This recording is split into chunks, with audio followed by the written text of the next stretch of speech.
we were talking about January 6th. I want to jump to this story, and I want to give a shout out right away to Timcast's good friend, Alexandria Ocasio-Cortez. Oh, yes. We have this tweet here. She said, remember how there was tons of footage and evidence of officers and others inside on January 6th supporting insurrectionists, but then everyone decided it was too politically risky to investigate thoroughly, so they brushed under the rug, and now we still have no idea who or what is safe? I agree with AOC on this. I want to play you this video. That there were actual officers working with this, and we never got to the bottom of that, and we never got any answers about that. And then to this day, we're just supposed to pretend that that never happened. I have no idea what happened to the people on the inside who were very clearly sympathetic with what was going on and opening the doors wide open for that. And I'm supposed to sit here and pretend.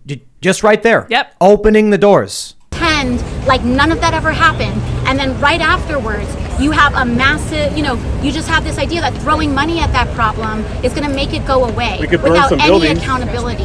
And so this is where these things are breaking down. We're not safe, and it's not just about members of Congress not being safe. The food staff workers aren't safe. The janitors aren't safe. Like, we need to get to the bottom of this. So that's all I got to say. Thank you, Congresswoman. I am thoroughly annoyed by the guy who just keeps yelling Antifa over and over again. As someone who's been more critical of Antifa than many people who've spoken out and criticized them from the get-go, starting with Occupy Wall Street when we were on the ground, me and my friends, and the black bloc extremists were attacking us, and then eventually they adopted the name Antifa. They were just the black bloc extremists, the same people. We know their names, many of them. And AOC is enthusiastically saying there were cops who opened the doors from the inside. She never says the cops opened the doors. She says there were cops inside, people on the inside opened the doors. She doesn't make the direct statement that it was cops opening the door. The insinuation is that there was law enforcement inside. She's saying she doesn't feel safe because she doesn't know what happened to those people who were inside, whoever they were. She's right. The American people need to know there were people inside who opened the doors. Can we blast that message out there? Can we stop for 1 second and say, look, I get AOC doesn't care about Antifa riots or anything like that. Fine. But the one thing we do agree on, we want an investigation into the people who opened the doors from the inside. Who are they? Why? And what does that mean for those being criminally charged? AOC's on board. Why are people screaming at her? Yeah, one guy got let out of solitary. I don't know if he was in solitary, let out of jail because the judge said, well, a police officer waved you in. You're not liable for trespassing or whatever. They let him go. And she was talking about the safety of Congress, of those in Congress, right? What did she have to say about the Supreme Court justices and expanded security? She said, what is poor him or something like that? Yeah. Poor guy? Yeah, she's a hypocrite. Yeah. But you know what? This is the thing. There are people in a cult. A cult leader just came out and said, we have this problem. And I'm like, we got it in, boys. Now we can go to each and every one. Now I can go to every one of these cult members and be like, well, look, I agree with AOC. AOC wants an investigation into these cops and the people who open the doors from the inside. She is right about that. Yeah, she is. Hands down. She's not wrong either that they're not safe. It's not a safe environment to centralize your government anymore. You don't need to have everybody sitting inside of one building that can be surrounded. It's just not today. It doesn't make, I don't know. I'm with her, man. I don't think it's as big a deal as you think so. You think it is? One of the things we said back on January 6th was we mocked the people who tried breaking their way in, saying, why do you think that standing in a building grants you political power? It's not the 1600s. So even if they're in one building, it's not going to disrupt, to a great degree at least, the U.S. government. I'm more intrigued by the fact that she was like, what, are we just going to throw more money at this problem and hope that solves it? I'm like, you vote for big spending all the time. What are you talking about? You think this works for everything else, but not this, I guess. I'm looking at a priorities list, right? You got AOC has been hypocritical in terms of what happened with the violent riots there, what happened with the riots in the rest of the country. She supported people being harassed. So she gets, Alex Stein yells at her, big booty Latina. Mm. And for the most part, I think it's a non-story and it's stupid anyway. Distraction. But I'm more upset that the media is using it to distract. So it is kind of dumb. But she gets harassed and then she's like, I was going to deck him. Oh, I can't believe he would say that to me. But then Brett Kavanaugh gets harassed and she doesn't care one bit. But I look at that and I'm like, okay, there's priorities. I will criticize her for that. But then she comes out and she hits a 10 out of 10 grand slam out of the park. People open the door from the inside. I want an investigation. And I'm like, bingo, there it is. That's what we want to hear. Right. Steve Bannon said something similar. This is months and months ago, maybe even a year ago or whatever. He was like, I want an investigation. He's like, I want a hearing. Let's get an investigation to exactly what happened on January 6th. And I'm like, oh, well, all right. Okay. Because the idea is a legitimate investigation. Why were there cops standing around as people pleaded for them to intervene? You see the video? Mm-hmm. The guy goes to the cops and says, what are you doing? Please stop this. The cops just don't move. Why weren't there enough cops there? Where was the National Guard? Why were people opening the door from the inside? Those questions need to be answered. One guy got acquitted of all charges because the judge saw a video of cops waving them in. That legit, waving them in. We need answers. I play a lot of video games, Crusader Kings. If you can get your enemy committing a petty crime, you can throw him in prison and strip him of all of his land and all of his titles and erase him from history. It's like a petty crime. In Grand Theft Auto, you guys ever played GTA? Mm-hmm. You have played it. Yeah. Ian?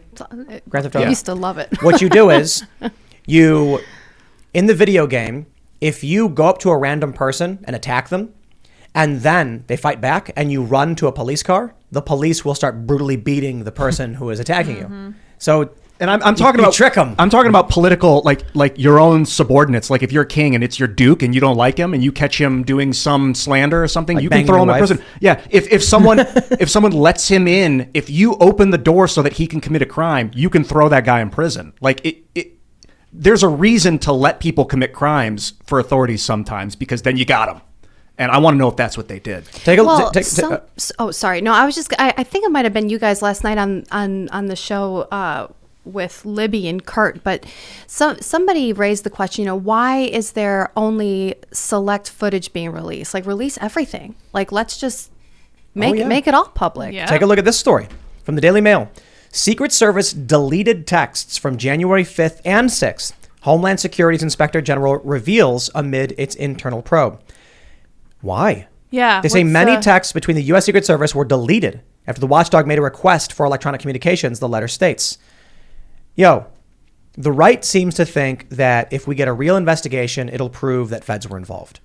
The left seems to think it'll prove that Trump orchestrated the whole thing. But I think I don't care one way or the other. Yeah. Alex is insinuating. I think she's the kind of mind that's like, if we get evidence that the cops let people in and incited this, then we've got innocent people in prison, and this is beyond effed. And a lot of people in the establishment, if that were the case, wouldn't want her to turn like that. They want those people insulated, thinking that they were just attacked by a mob, right? Because it's convenient.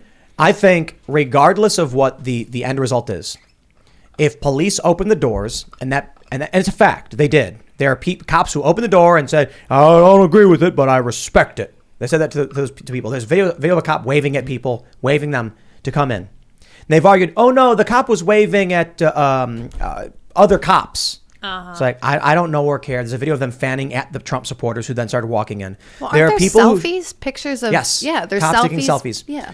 If that was part of the January 6th hearings, which is not, the American people would be feeling very different about what happened. Instead, I'm hearing about how people saw my clip posted by Jamie Raskin out of context, and they don't know or care what I actually said. The smear is intentional. What they're doing is intentional. They are lying and manipulating. Now, the good news for us is that we're part of a new sect of media where we have massive key demo viewership. Most people who watch this are like 30. We get 18 to 54. We get it very, very well. But you have millions who are watching CNN, MSNBC, and Fox News. And Fox News, not the worst, not all that great. That's where the old people are. And so they believe all the nonsense. Now, the funny thing is, whenever the January 6th hearings are on, Fox News' ratings tank. Mm-hmm. So they just try not to do it. Because nobody wants to watch that stuff. Manipulation and lies. Do we know what the actual ratings have been for the January 6th hearings? Because I see a lot of whenever I'm doing research for what we're covering, you still get a lot of that stuff, like Deadline, Hollywood Reporter. They're covering it because it's technically part of the media stream, right? They're high but low. Okay. They got tens of millions of viewers across the board, but it's relatively low compared to every other hearing. People really are tuning out from this stuff. Why? The average person does not like Joe Biden. This is the funny thing with Joe Biden hitting record low approval ratings down to 37.7. I've said it before, the opportunity there, 2/3 of this country doesn't like the guy.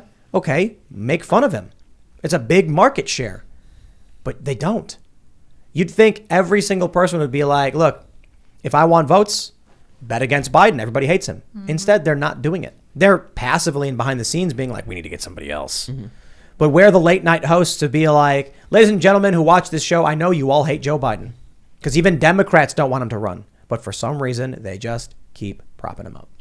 I thought watching Colbert really go at Kamala Harris on that interview, it was like a year ago or something. He's like, when you were running against Joe Biden, you said horrible stuff. Yes. She's like, it was a debate. A debate. And he's like, so what? It's okay to lie if it's a debate? But Steve, he hasn't like come out and be like, I cannot stand that woman. She lied. Yeah. She put like, I want to see him honest about his feelings for Kamala Harris. Well, I want to know what happened to Kamala, because it seems like when she was running against him, she was in Chad Felix Green. I follow him on Twitter. I love his tweets. He's very smart. But he tweeted the other day this point basically, which was, we saw a woman who was so well spoken. She was she would cut your throat, and now her sentences don't even make sense. It's just strange. Yeah, that's like she true. seems so targeted and so fearless, and it's just strange to see what's happened to her. Like it's like every step she's about to fall into, it feels like she's about to fall into lava, is what it looks like. So Yeah. she's so nervous to say the wrong thing that she just says these ridiculous circular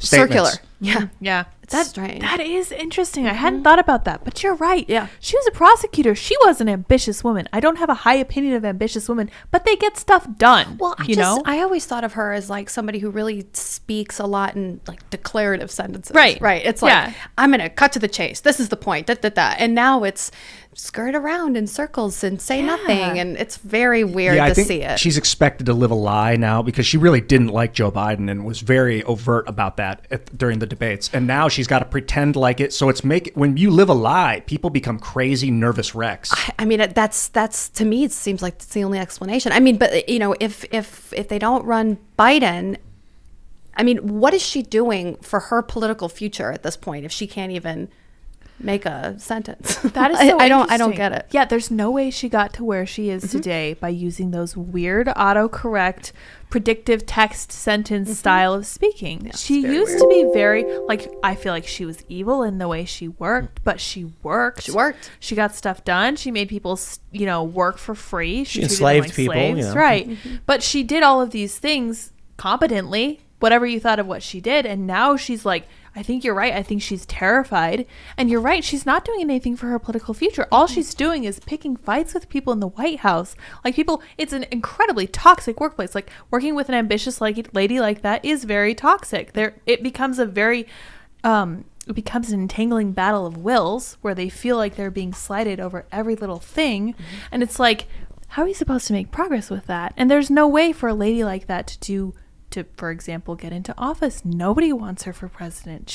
I believe she's far less liked than even Joe Biden, and that's way less liked than Donald Trump was at this point. Yeah. She does give off incredibly nervous energy. Yeah. Like somebody who starts talking but forgets what they're about to say and has to kind of make it up as they go. Yeah. You know what I mean? Yeah, I know. And it's like that Michael Scott quote. Sometimes I start a sentence. Yeah. I forget where I'm going. I don't know where Just I'm going. Keep making it up. Exactly. All of that sounds like that when she's talking. When she does the circular logic, that's what it sounds like. To Yeah. me. No, I completely agree. It's got to be very strange. psychologically debasing to know that you were selected for your office because of the color of your skin. Right. Like if they're like, we need a guy with long hair, Ian, you can do it. I'd be like, well, I guess that blows. I do meet the requirements. I guess, thanks. Yeah. Well, that's kind of how I feel about their press secretary. She was literally chosen because of her skin color and her sexual orientation. That's degrading. Can I read some inspirational quotes for you guys? Find it? Yes. From gosh. Kamala Harris? Yes, let's do it. My favorite. We must together work together to see where we are headed, where we are going, and our vision for where we should be, but also see it as a moment to, together, address the challenges and to work on the opportunities that are presented by this moment. Here's another one. What else do we know about this population? 18 through 24. They are stupid. I remember that. Inspiring. Ukraine is a country in Europe. It exists next to another country called Russia. Russia is a bigger country. Russia is a powerful country. Russia decided to invade a smaller country called Ukraine. So basically, that's wrong. She's reading children's books. She's an auto text robot. Oh my gosh. It's like chat bots are more inspiring than this. This is my favorite quote from her. It is time for us to do what we have been doing, and that time is every day. I mean, it could be worse. Makes sense. She didn't say end quote, repeat the line. That's true. That's a good true. point. Which is worse? Yeah, yeah, it's pretty bad. Yeah. We all watched the television coverage just yesterday. That's on top of everything else that we know and don't know yet based on what we've just been able to see. And because we've seen it or not doesn't mean it hasn't happened. What? What? Predictive text Hilarious. generator. Oh my gosh. It is time for us to do what we've been doing, and that time is every day. I'm so inspired. Oh, man. That's amazing. Deep thoughts. Ay, Okay. ay, ay. Is there just something going around this White House that makes people lose their ability to communicate? Is that just the leftism? Is it just nervous energy? I Trickle- actually mean, like, it's Trickle like, down. Yeah. like she even had her posture even seems like her shoulders are super tense. Yeah. You know what I mean? Like Yeah. she doesn't seem like she's actually ready for any of her public interactions. What we must Yeah, do, she's kind of looking down a lot Yeah. too. It's what we must do Yes. today with these times is do what we've done when we need you really to. had me for a second. Yeah. I was like, When- where's- yeah. when we are With this. in times like now. Yes. I am inspired. Those are fun to say. Right, I know, right? President it's- Tim Pool. Well, it's fun because everyone's listening to you and they're looking at you and you know you're not saying anything. And so it's just Great. like, keep looking. Yeah. Keep Let's looking. go with it. Got you all. Man. Thanks for checking out this clip from Timcast IRL. Come hang out live Monday through Friday at 8 p.m. Eastern Time. Super Chat will even answer some of your questions. If you want to check out the After Hours Censored Show, go to timcast.com and become a member. We put those up Monday through Thursday at 11 p.m. They're very funny, not very family friendly. We'll love to see you there. Thanks for hanging out, and we'll see you all next time.